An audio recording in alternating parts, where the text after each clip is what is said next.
नमस्कार, आप देख रहे हैं IBC 24। मैं हूं आपके साथ राहुल सिन्हा। छत्तीसगढ़ की खबरों के इस बुलेटिन में आपका स्वागत है। और बुलेटिन की शुरुआत करेंगे इस वक्त की बड़ी खबर से। तो रायपुर से बड़ी खबर मिल रही है। हाई टेंशन टावर पर 16 साल का नाबालिग चढ़ गया। करंट के झटके से नाबालिग नीचे गिरा।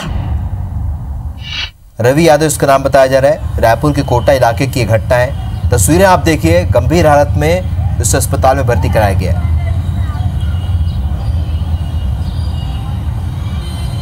तो आपको बता दें कि हाई टेंशन टावर पर 16 साल का नाबालिग चढ़ गया और करंट के झटके से वो नीचे गिरा।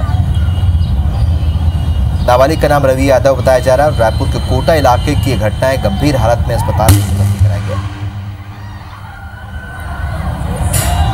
तस्वीर आपको विचलित कर सकती है। तस्वीरों में आप देख सकते हैं किस तरीके से 16 साल का युवक को ऊपर चढ़ा। हाई टेंशन तार को उससे छुआ और उसके बाद विस्फोट आवाज आई, एक तेज आवाज। उसके बाद वो 16 साल का युवक नीचे गिर पड़ा। तहसीन जैदी हमारे सहयोगी फुल लाइन पर जुड़ चुके हैं। तहसीन, जो तस्वीरें हम देख रहे हैं और जो दर्शक जो तस्वीरें देख रहे हैं वास्तव में वो विचलित कर रही है तस्वीरें। क्या जानकारी इस तस्वीर को लेकर? देखिए, ये एक 16 साल का नाबालिग है जो ज्योतिबा फुले नगर में रहता है, वहीं पास में।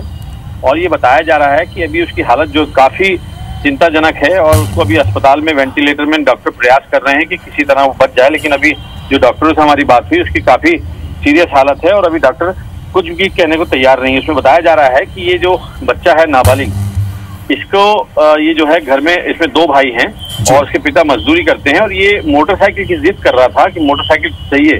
तो काफी दिनों से इस बात को विवाद चल रहा था घर में, जैसा बताया जा रहा है। तो उसको लेके आज ये अपनी जिद मनवाने के लिए जो कोरबा की जो हाई टेंशन लाइन है जो जाती है, कोरबा जाती है जो हाई टेंशन लाइन, उस पे ये खंबे पे जो कोटा में स्थित है उस पे चढ़ गया।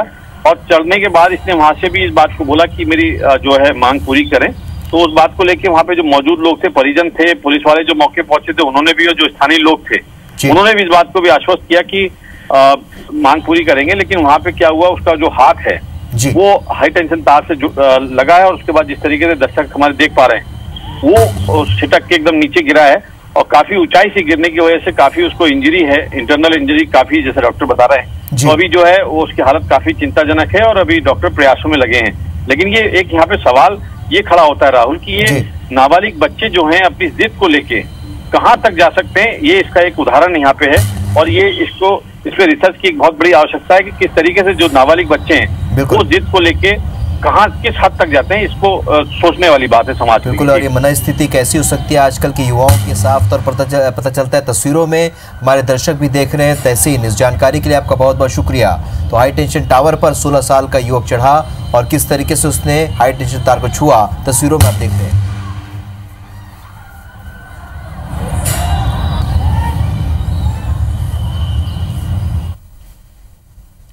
चलिए अब आपको छत्तीसगढ़ का कोरोना अपडेट आपको बता दें। तो आज छत्तीसगढ़ में 313 कोरोना मरीज मिले हैं। रायपुर जिले की बात करें, यहाँ 73 नए मरीज मिले हैं। दुर्ग जिले में 47 कोरोना मरीज मिले। तो रायगढ़ जिले में आज 28 पॉजिटिव पाए गए हैं। राजनांदगांव की बात करें, यहाँ पर 18, बिलासपुर में 17 संक्रमित मिले हैं। तो कोंडागांव में 15, दंतेवाड़ा में 14 मरीज मिले। इसी तरह कांकेर में 12, नारायणपुर में 11 पॉजिटिव मिले हैं। तो जांजगीर में 11, बेमेतरा में 11 और संक्रमित पाए गए। छत्तीसगढ़ में अब तक 12,938 संक्रमित मिले हैं। तो छत्तीसगढ़ में एक्टिव मरीजों की संख्या अब 3,595 है। छत्तीसगढ़ में अब तक 9,239 मरीज स्वस्थ हो चुके हैं। तो आज 222 मरीज डिस्चार्ज भी हुए। छत्तीसगढ़ में 5 कोरोना संक्रमित की मौत हुई है। छत्तीसगढ़ में अब तक 104 लोगों की मौत हो चुकी है।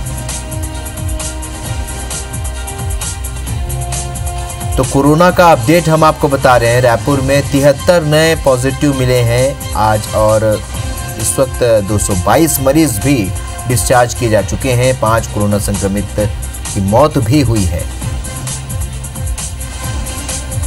तो 313 नए मरीज आज मिले हैं। रायपुर में 73 नए मरीज आज मिले हैं। राजनांदगांव में 18 और छत्तीसगढ़ की बात करें तो 12,938 मरीज इस वक्त हैं, जिनमें से 9,239 ठीक हो चुके हैं। 104 की मौत हुई है और कुल 3,595 एक्टिव केस हैं।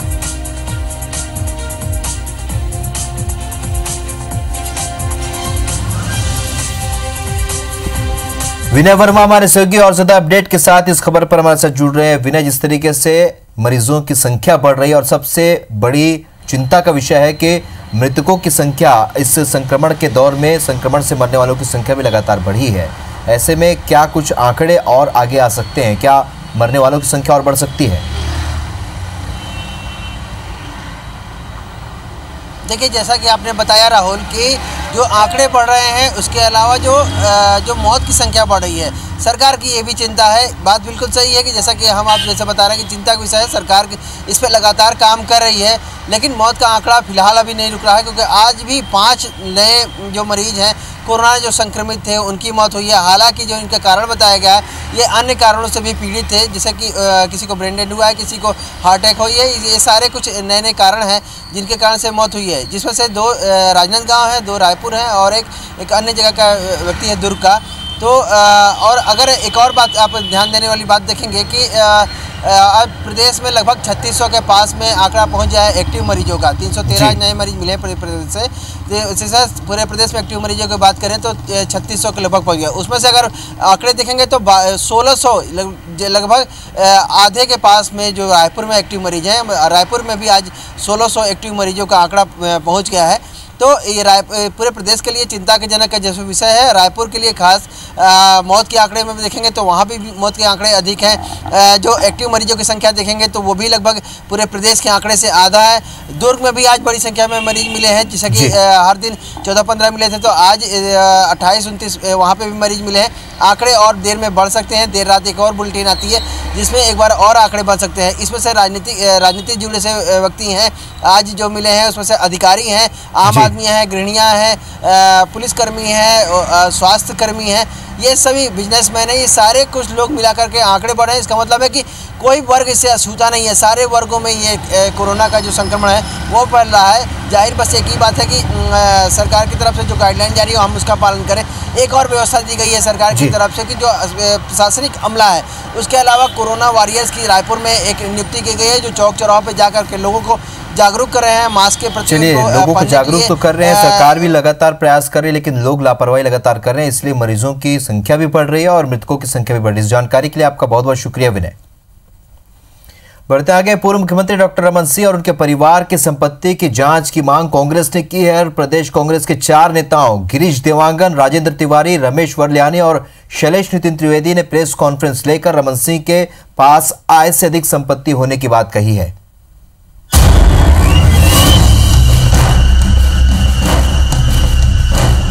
सियासी चेहरे की संपत्ति का शोर एक बार फिर मचा है। किस तरह से सत्ता का जबरदस्त दुरुपयोग किया उन्होंने। एक बार फिर शुरू हो गई है सियासत और निशाने पर हैं पूर्व मुख्यमंत्री डॉक्टर रमन सिंह। 15 साल तक सूबे की कमान संभालने वाले रमन सिंह और उनके परिवार को घेरने के लिए कांग्रेस के 4 नेताओं ने मोर्चा संभाला। राजधानी रायपुर में प्रेस कॉन्फ्रेंस कर उन पर सवालों की झड़ी लगा दी। 2003 में क्या संपत्ति है और 2018 में बढ़कर वो 10 गुना कैसे हो जाती है।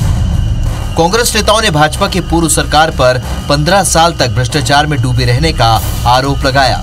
साथ ही कहा कि इस दौरान मुख्यमंत्री रहे रमन सिंह और उनके परिवार की संपत्ति की जांच होनी चाहिए।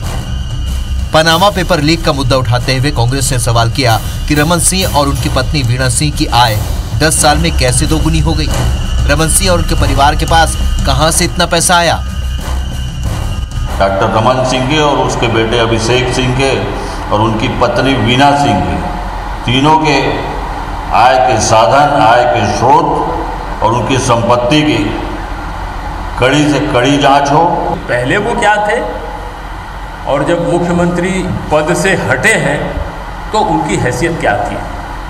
ये केवल आरोप लगाने वाली बात नहीं है, ये तथ्यात्मक आंकड़े हैं, प्रामाणिक आंकड़े हैं जिनको कोई चुनौती नहीं दे सकता। हम सवाल पूछना चाहते हैं कि रमन सिंह जी की संपत्तियां 2008 से 18,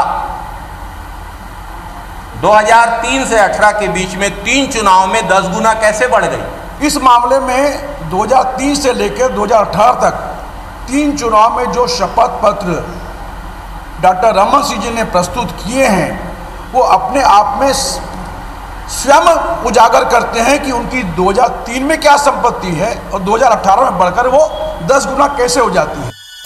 कांग्रेस के आरोपों का जवाब देते हुए पूर्व मुख्यमंत्री रमन सिंह ने कहा कि वे इनकी पोल खोलते हैं, इसलिए उन्हें टारगेट बनाया जा रहा है। मेरी संपत्ति तो खुलेआम है, 3 से लेकर 18 तक। 18 महीने में कांग्रेस की सरकार बौखला गई है। उन्होंने आरोप लगाया कि 30% से ज्यादा दामों पर शराब बेची जा रही है। कोयले में अरबों खरबों की अवैध वसूली हो रही है। पूर्व मंत्री बृजमोहन अग्रवाल ने कहा कि जो सत्ता में होते हैं उन्हें जांच की मांग करने की बजाय जांच करनी चाहिए। शराब की 30% की वृद्धि और ये कोयले का 25 रुपया प्रति टन अवैध वसूली का धंधा, ये कलेक्टर और एसपी यदि माध्यम बन जाए और पैसे वसूली का सिस्टम बन जाए, ये करप्शन की अति, यानी इससे बड़ा करप्शन और कहीं नहीं हो सकता। जो पार्टी सरकार में है उस सरकार को, उस पार्टी को मांग करने का अधिकार नहीं है, उस पार्टी को तो कार्रवाई करने का अधिकार है। अगर उनके पास में कोई तथ्य है, कोई जानकारी है तो वो कार्रवाई करें ना, उनको कौन रोक रहा है। वो खाली जबरदस्ती अपनी नाकामियों को छुपाने के लिए इस प्रकार के आरोप प्रत्यारोप लगा लें। पक्ष और विपक्ष में आरोप प्रत्यारोप, बयानबाजी और सियासी घमासान नया नहीं है, लेकिन पूर्व मुख्यमंत्री रमन सिंह और उनके पूरे परिवार की संपत्ति का मुद्दा उठाकर कांग्रेस ने भाजपा को बेचैन जरूर कर दिया है। Bureau report, IBC 24। अगर आप भी ऑनलाइन शॉपिंग के शौकीन हैं तो ये खबर आपके लिए है। अगर अचानक आपके पास किसी अनजान नंबर से कॉल आए और कोई आपको ये बताए कि आपको लाखों की कोई SUV कार, कोई महंगी बाइक, कोई हाईटेक LED टीवी जैसा लकी ड्रॉ खुला है, बस आपको अपनी कुछ जानकारियां वेरीफाई करानी है, तो जाहिर सी बात है कि घर बैठे लाखों का इनाम फ्री में मिलने का फोन आपको थोड़ी देर की खुशी तो दे ही देता है, लेकिन अगले ही पल आपको टैक्स या सिक्योरिटी मनी जमा करने के नाम पर या फिर आपका बैंक अकाउंट वेरीफाई करने के नाम पर बड़ा झटका दे सकता है। ऑनलाइन कमर्शियल साइट स्नैपडील के नाम पर लकी ड्रॉ का लालच इन दिनों कई ग्राहकों को धोखे या फ्रॉड का शिकार बना रहा है। जानकार और सतर्क ग्राहक लालच में न पड़कर ऑथेंटिक साइट के कस्टमर केयर पर बात करके बच जाते हैं, लेकिन ज्यादातर ऐसे ऑफर के मोह में फंस कर ठगे जा रहे हैं। पहले आपको ऐसे ही ऑफर का झांसा देने वाला एक कॉल सुनवाते हैं। Good morning sir. Good morning sir. Vikas Bhardwaj से मेरी बात हो रही है? जी हाँ सर, इस नंबर के माध्यम से लास्ट टाइम हमारी कंपनी में प्रोडक्ट ऑर्डर किया गया था सर। हाँ, वो ऑर्डर किया था, वो मैंने वापस कर दिया था। जी जी बिल्कुल, आप कंडेंसर माइक्रोफोन्स आपने वापस किया था सर। सर उसी डेट में हमारी कंपनी में एक लकी ड्रा कॉन्टेस्ट करवाई जा रही थी सर, जिसमें आपका नाम और नंबर विनर में सिलेक्ट हुआ है सर। वेरी वेरी कंग्रेचुलेसन, आपको बधाई हो सर। आपने जो प्राइज विन किया सर वो है महिंद्रा 4 व्हीलर कार XUV 500, जिसकी मार्केट वैल्यू अमाउंट 14,80,000 है सर। कंपनी की ID से SMS के द्वारा आपको जानकारी भी दी गई है सर, आपने चेक किया है सर? जी, और आपको वेरिफिकेशन के लिए कॉल किया जा रहा है। हाँ बताइए, कैसे वेरिफिकेशन करना? सर SMS में आपको कंपनी की ID से जानकारी दी गई है सर। उत्तराखंड से आप बिलोंग कर रहे हैं सर? हाँ। कंपनी आपको 2 ऑप्शंस दे रही है, first car, second market value amount. हाँ। तो आपको चूज करना है सर, आप क्या लेंगे, कार लेंगे या कार की मार्केट वैल्यू अमाउंट लेंगे सर? कार दे दीजिए। जी सर, राइट सर, आप कार लेंगे सर। तो कार लेने के लिए सबसे पहले कंपनी की एक छोटी सी प्रोसीजर है। क्या सर? सबसे पहले आप गवर्नमेंट ID प्रूफ जैसे आधार कार्ड हो, पैन कार्ड हो, वोटर ID कार्ड हो या ड्राइविंग लाइसेंस हो, एनी वन प्रूफ और एक पासपोर्ट साइज फोटो आपको कंपनी की WhatsApp नंबर दी जाती है सर, उस पर आपको सेंड करनी होती है। अच्छा, इसकी जो मुझे और ज्यादा जानकारी चाहिए तो मुझे कहाँ से मिलेगी? जी जी बिल्कुल, ये जो नंबर दी गई है सर, आप इस नंबर पे, कंपनी की नंबर है सर, इस पे आप कांटेक्ट करके ज्यादा जानकारी आप ले सकते हैं सर। आप कहाँ से बोल रहे हैं वैसे? जी, मैं West Bengal Kolkata head department offer department Dum Dum से मेरी बात हो रही है आपसे सर। बस पहले कंफर्म कर लूँ, उसके बाद कर दूंगा। और मैं बता देना चाहता हूँ, कंपनी की एक छोटी सी प्रोसीजर है सर, जिसको आपको फॉलो करना था। फर्स्ट टाइम आपको रजिस्ट्रेशन करवानी होती है सर, जिसके लिए आपको 6,500 रुपये आपको पेड करनी होती है। ये स्नैपडील का जो कस्टमर केयर नंबर है उसमें कंफर्म करूंगा, उसमें बता देंगे वो? जी जी बिल्कुल बिल्कुल, आप इस नंबर पे कॉल करके आप कंफर्म हो सकते हैं सर। इस नंबर पे नहीं, स्नैपडील का भी तो नंबर है जो कस्टमर केयर नंबर है। जी, अगर आप ऑफर डिपार्टमेंट से बात करना चाहते हैं तो बिल्कुल आप बात कर सकते हैं सर। ठीक है सर, मैं आपसे 10 मिनट के बाद फिर से कांटेक्ट करूंगा sir. Right sir. Cyber crime जो है अभी वर्तमान पे बढ़ते ही जा रहे हैं, क्योंकि ये क्राइम का नज़रिया और जरिया चेंज हो रहा है। अब जो बैठा आदमी यहाँ के लूट करता था वो साइबर के थ्रू काम करना चाह रहा है। इसके लिए हमने कई अवेयरनेस प्रोग्राम भी किए हैं और लगातार लोगों को शिक्षित करने की कोशिश की जा रही है कि आपका एक फ़ोन जो है साइबर क्राइम के लिए बहुत बड़ा जरिया है, तो बिल्कुल सोच समझ के फ़ोन का यूज़ कीजिए आप। जनरली बैंक आपसे OTP और अन्य जानकारियाँ नहीं लेती, तो लोगों से यही हमारा अपील है, किसी तरह की OTP अपने कार्ड का जानकारी, बीमा संबंधित फ़ोन आने शुरू हो गए हैं, उस किसी भी जानकारी को शेयर करने की किसी पब्लिक को आवश्यकता नहीं है। अभी के समय पे बहुत सारे ऐप यूज़ करते हैं जिसमें हम अपनी जानकारी सबमिट करते हैं बिना वेरिफिकेशन किए। उसको ऐप लीगल है कि किसने इसको बनाया है, उसके थ्रू हमारे नंबर और डाटा चल देते हैं। शॉपिंग मॉल पे हमने कई सारे दुकानों पे यूज़ करते हैं। ऐसे कई जरिए हैं जिसके थ्रू डाटा वो कलेक्ट करते हैं। और अब बात करेंगे मशहूर शायर राहत इंदौरी के निधन की।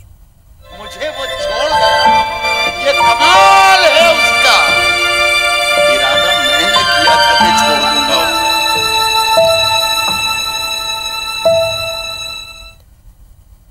देश और दुनिया की मशहूर शायर डॉक्टर राहत इंदौरी नहीं रहे। इंदौर के अरविंदो अस्पताल में इलाज के दौरान उनका निधन हो गया। राहत इंदौरी हृदय रोग, किडनी रोग और मधुमेह जैसी पुरानी बीमारियों से पहले से ही पीड़ित थे और फिर अचानक कोरोना होने से उनकी मुश्किलें और बढ़ गई थी। अरविंदो हॉस्पिटल में छाती रोग विभाग के प्रमुख डॉक्टर रवि डोसी ने बताया कि इंदौरी के दोनों फेफड़ों में निमोनिया था और उन्हें गंभीर हालत में अस्पताल लाया गया था। सांस लेने में तकलीफ के चलते उन्हें ICU में रखा गया था और ऑक्सीजन दी जा रही थी, लेकिन तमाम कोशिशों के बावजूद उनकी जान नहीं बचाई जा सकी। राहत इंदौरी को पिछले 5 दिन से बेचैनी महसूस हो रही थी और डॉक्टरों की सलाह पर जब उनके फेफड़ों का एक्सरे कराया गया तो इनमें निमोनिया की पुष्टि हुई थी। बाद में जांच में वो कोरोना वायरस से संक्रमित भी पाए गए। राहत इंदौरी के निधन से साहित्य जगत में शोक की लहर है।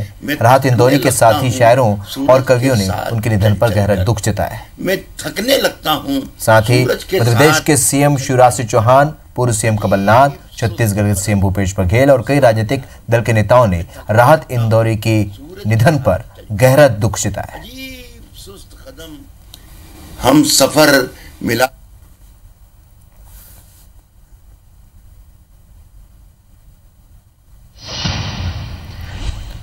तो राहत इंदौरी साहब अक्सर छत्तीसगढ़ भी आते थे और शायरी की महफिलों में रंग जमाते थे।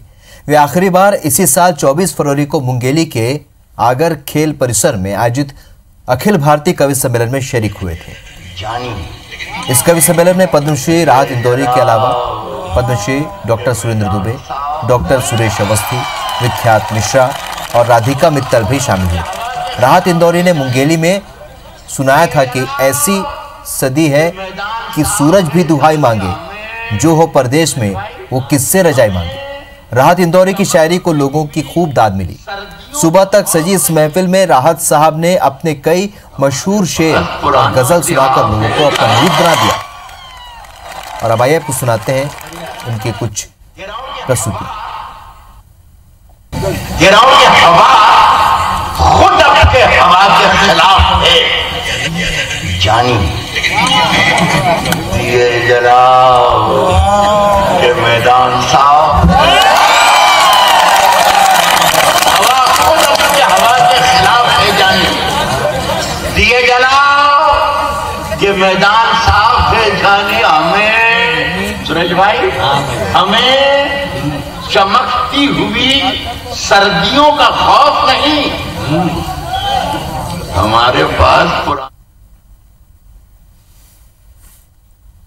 छत्तीसगढ़ की खबरों में फिलहाल इतना है, लेकिन ताज़ा अपडेट के लिए आप बने रहिए IBC 24 के साथ। नमस्कार।